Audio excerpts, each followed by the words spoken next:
Hi, good day. I'm sitting here going, what exactly do I want to tell you and why and how? And I'm trying to get a little structure going, and I'm going, I'm not going to do that.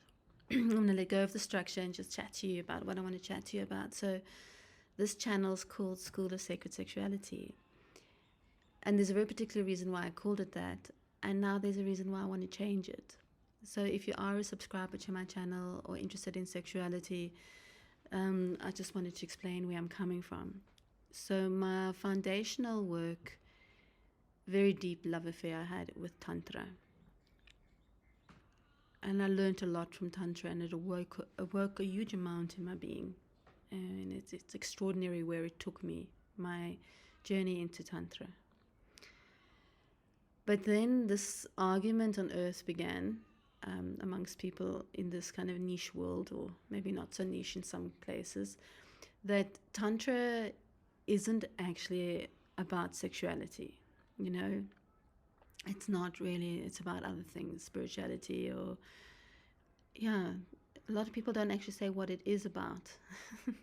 They just say what it's not about. And often people who are saying that are people that are not that deeply involved in Tantra, oftentimes.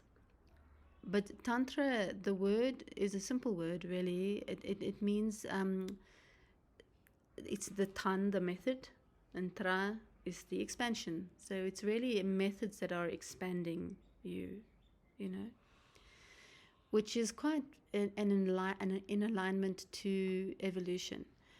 And it's not methods that are saying what you are isn't good enough, or I'm here to fix you. It's wanting to reveal more of you.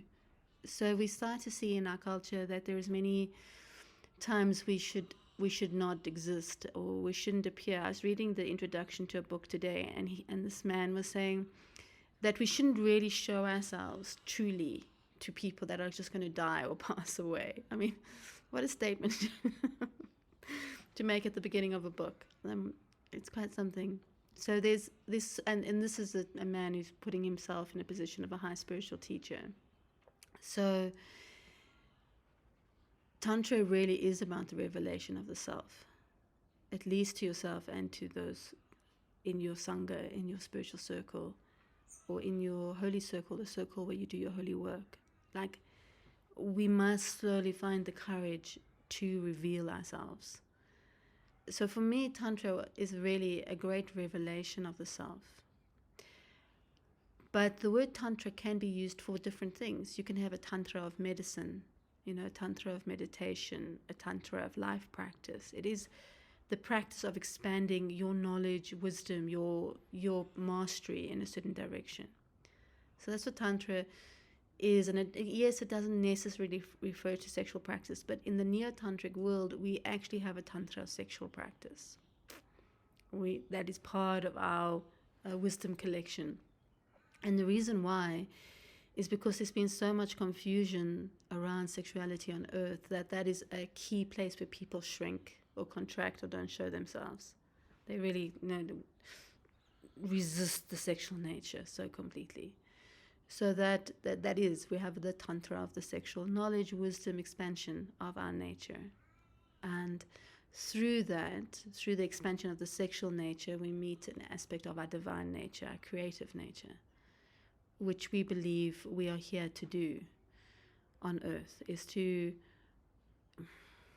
become creators in a way. We are all creators already, but we create in a kind of almost like a practice way, training wheels. Like, can I imagine a car into existence, or a business, or so forth? And these are, very beautiful ways to practice creation, but it's not the creation that we point to, the ultimate creation of bringing spirit into form and the expansion of existence itself on the edge of the universe kind of thing. Not to diminish anything. It's all valuable, and it's all what we're here to practice. So I really don't want to, I'm sincerely not diminishing anything. I mean, if someone can manifest a material thing into their life that they need, that's a beautiful thing to be able to do. So I just hope that we don't get too fixated in, the Ahrimanic, the more physical aspect of existence. We need a balance between the spiritual and the physical world. If we get too fixated on manifesting physical things, we might again miss, the greater picture. So I thought, when there was so much Tantra is not about sexuality and there was all this upset, I thought, well, I'm just going to bypass that and call my school School of Sacred Sexuality. There's no argument, and this is that school. So we don't have to argue, and then I can draw from different wisdom paths, and certainly Tantra being the vastest body of knowledge I know about sexual teachings that are worthy. But there are others, of course. Even in Christianity, Islam, ancient teachings, you can go into Rumi and learn about sexuality. My favorite book, I think, on sexuality, one of them is Dune. So there's a vast amount of places. But as I start to, really try and discern what my teachings are about, I start to see I like to go in different directions. So now School of Sacred Sexuality feels that the title for YouTube feels a bit like I feel I need to honor the title and just teach about sexuality, where actually I love to look in many directions. Recently my father died, and so I'm in a deep contemplation of death, and I followed him into the death realms. And these teachings are valuable. And I don't want to, now I can't teach them because of the title of the channel. So I'm wanting to shift the channel's name to Village of Love, where sex and soul meet, to have a broader view, to notice the great weaving of all things into this moment. Like if we can't face death, we can't love. Like this man said in this book, like, don't love what dies. Don't reveal yourself to what dies, which means don't love, because if you don't reveal yourself, then what are you doing? So this channel is about whatever spirit wishes me to share here, and my own life experience that may be helpful.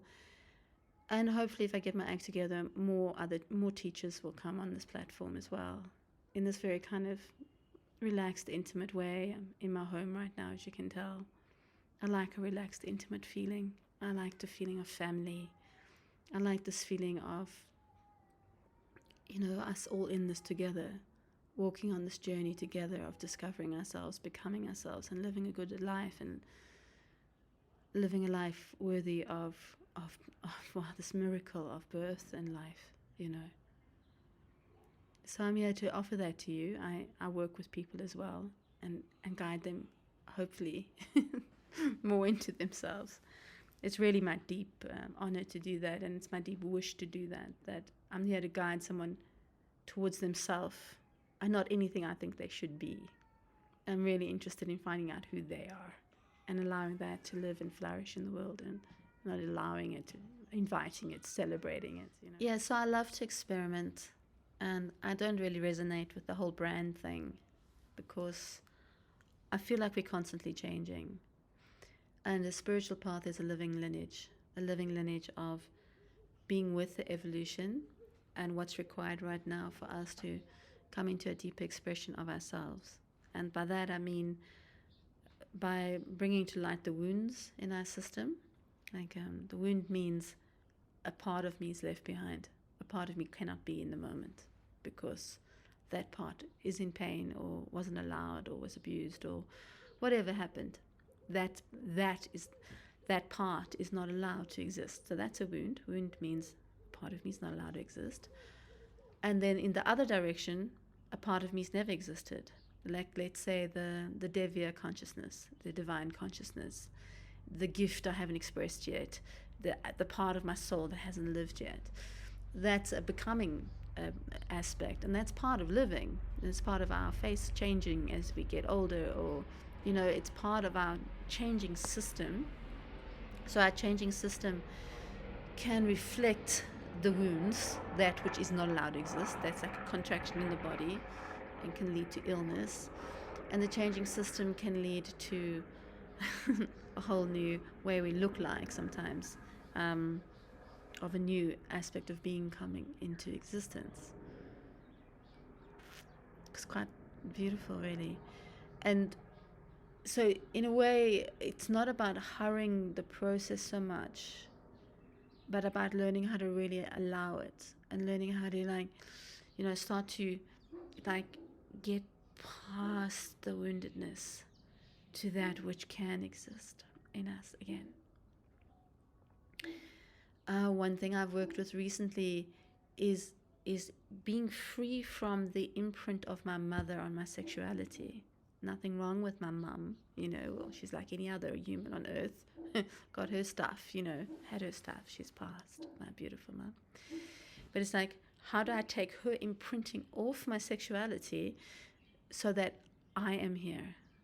I am here to live. I am here to exist. My sexuality is here to live, not my mother's through me.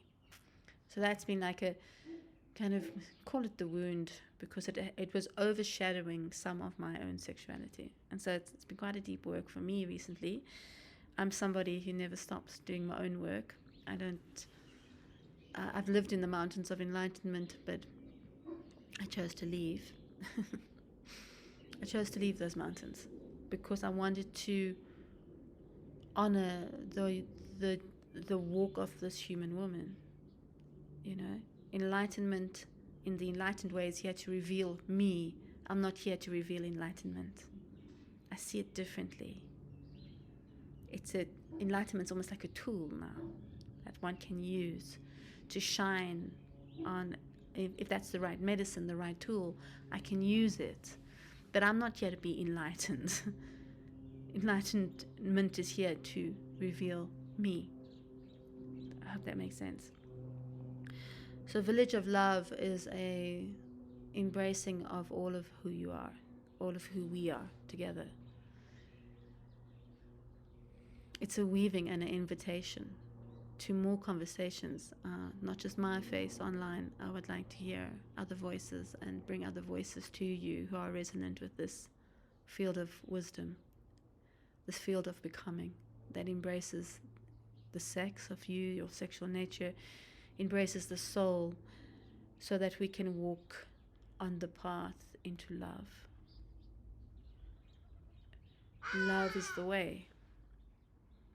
Love is the law. Love is the way and the law of the revelation of your true nature. So I'm going to play with this name. I might change it again. But that's what I'm doing. Yeah. I know it's like, how do we do this on YouTube? I'm always trying to figure out the formula, Like, there's so much to watch. We just want to get to the point. Then I want to start having conversations that matter, and it's hard to just get to the point, especially from a female body. Sometimes we have to spiral through a bit of information to get into the source wisdom of our soul, into the feeling, sensate wisdom of our existence. This is where we want to express from. So hopefully I gather a few patient followers so we can have these conversations. And I will also spend some time with your comments and so forth. If I spark something in you. That's me, over and out. As always, namaste. I bow to you. There is one more thing I need to say. And that's that I think for a long time my work was very centered in sexuality and sexuality as such, sexual nature, and still very much is. But I've been tapped so deeply on my shoulder to turn towards love now. And in a way, I feel like my work has always been about love, but not so clearly. So that's why I'm wishing to shift this, so that people that are realizing this deep connection between that love is the center of things, whether we go into the land of enlightenment or whether we go into making love. Without love, it misses something, and that something is you. So I'm hoping that this will attract people that are longing for those waters of love to flow through their being, to flow through their heart.